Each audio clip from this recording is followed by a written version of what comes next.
Before the summits, before the speeches, before the heads of state, and the millions who would one day hear her voice, there was this, a 5-year-old girl, a mother, a grandmother, running south in the middle of the night. They had just been released from a communist prison. Their crime was their faith, and now they were leaving everything behind they had ever known, with nothing but a prayer and each other.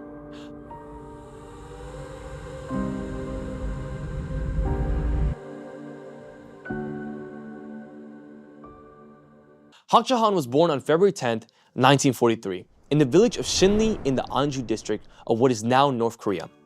Korea was still under Japanese occupation. Her people had endured decades of forced labor and cultural erasure. But her family held onto something the empire could not take away from them. Her mother, Sun Ae-hong, was a woman of deep Christian faith. Her father was a disciple of a well-known Korean preacher. Faith was not a tradition in their household. It was survival. When the Japanese withdrew, a communist government took their place. And among the first freedoms it moved to suppress was the freedom to worship in 1948. Communist police arrested Hak Ja Han's mother and grandmother. They were held for 11 days. She was 5 years old. After her release, her mother gathered her daughter and her mother, and they fled south under cover of darkness. They reached Seoul. They moved further south to Daegu, and then the war came. Between 1950 and 1953, the Korean War killed nearly 3 million people. It destroyed 80% of Korea's industrial infrastructure. Entire cities were reduced to ash. And through all of it, Hak Ja Han survived, a refugee child with no stable home and no father, carried forward by the faith of 2 extraordinary women.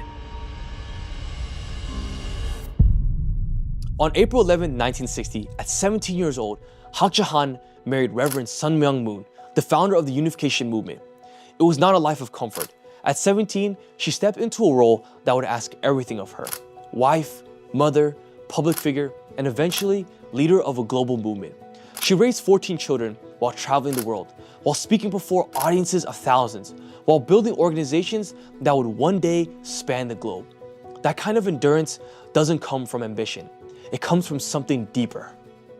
1992, Dr. Hak Ja Han co-founds the Women's Federation for World Peace, and what follows is unlike anything the modern world has ever seen. 150,000 women, 72 countries, gathered in one stadium in Seoul. And then she left that stadium and embarked on a speaking tour that would take her to 113 cities in 12 countries, speaking in 3 languages in just 8 months. She spoke at the Tokyo Dome to 50,000 women. She spoke at the Kremlin. She addressed leaders at Beijing's Great Hall of the People. She stood on the Capitol Hill in Washington. She spoke at the United Nations headquarters in New York. By 1995, the Women's Federation for World Peace was granted generative consultative status by the United Nations Economic and Social Council, the highest recognition the UN gives to an NGO in just 3 years. In 2005, she and Reverend Moon co-founded the Universal Peace Federation. It launched with a global tour around 120 cities, and over the years that followed, it grew into one of the most extensive interfaith and diplomatic peace networks on the planet, an NGO in generative consultative status with the United Nations, active across more than 150 countries. But what set it apart was its architect. Under Dr. Han's leadership, UPF built lasting institutions, the International Association of Parliamentarians for Peace, with more than 5,000 legislators from 80 nations. The International Summit Council for Peace, convening current and former heads of state for real policy work. The Interreligious Association for Peace and Development, bridging every major faith tradition. And the International Association of Youth and Students for Peace, investing directly in the next generation. Not just conferences, not just speeches, institutions, networks, infrastructures designed to outlast any single leader. Perhaps the most remarkable chapter of her work unfolded across a continent most of the world has underestimated. January 18, 2018, Dakar, Senegal. Dr. Hak Ja Han Moon stands before 1,200 leaders from more than 60 nations at the first Africa Summit for Peace, Security, and Sustainable Development. President Macky Sall of Senegal stands before her as she shares a vision she calls Heavenly Africa. This beautiful continent, she tells him, is one that will become the most prosperous continent in the world. Africa is the birthplace of humanity. Africa is a blessed continent. During that trip, she traveled to Gorée Island, the place that bore witness to centuries of the transatlantic slave trade. She stood at the memorial and she wept. She offered a prayer of reconciliation for the ancestors of the African people, and the mayor of Gorée Island presented her with the Gorée Pilgrim Award, naming her an ambassador of goodwill. But the vision didn't stop at prayer. In November 2019, she convened the first Africa Continental Summit in Niamey, Niger, hosted by President Mahamadou Issoufou. Representatives from 54 African nations attended. They signed the Niamey Resolution. They inaugurated the International Summit Council for Peace, Africa, with former Nigerian President Goodluck Jonathan as its chairman. In Johannesburg, African kings, queens, and chiefs from kingdoms across the continent pledged their support.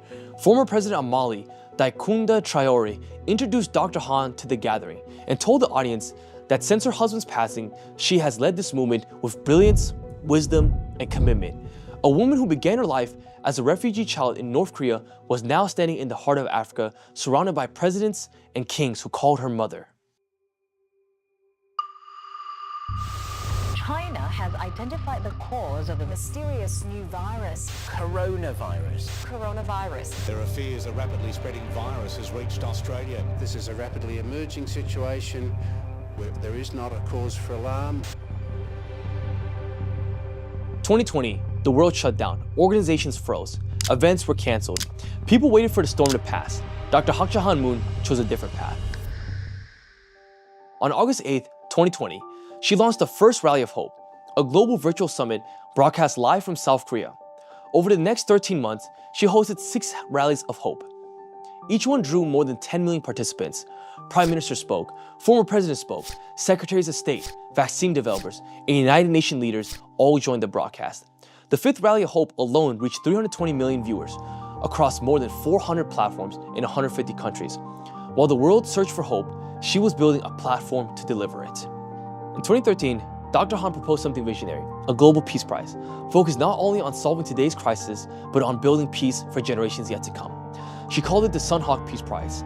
Its laureates include a president who fought climate change for the most vulnerable islands on Earth, an Indian scientist who pioneered aquaculture and fed millions, an Italian surgeon who gave free medical care to refugees and war victims around the world, an Afghan educator who built schools for women and girls even under Taliban rule, a vaccine developer from Oxford who helped end the pandemic and made the vaccines affordable for the entire world, and a former Secretary General of the United Nations.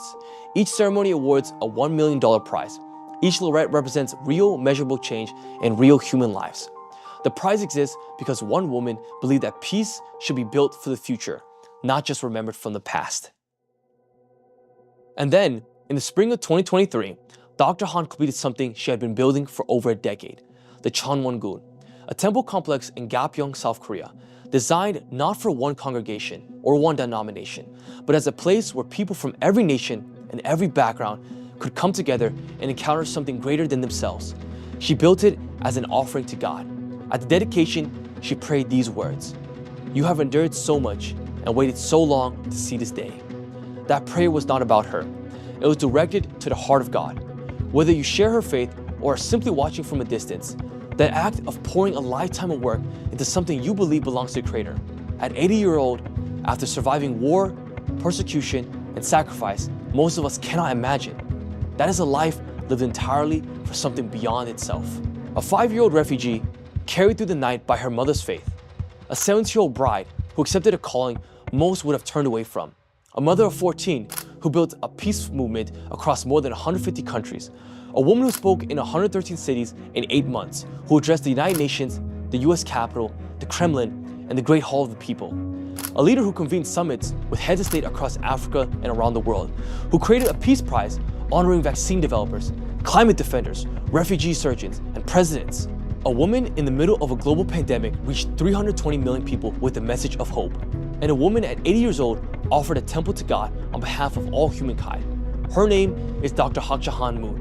The world calls her the Mother of Peace, and that title was earned one sacrifice at a time.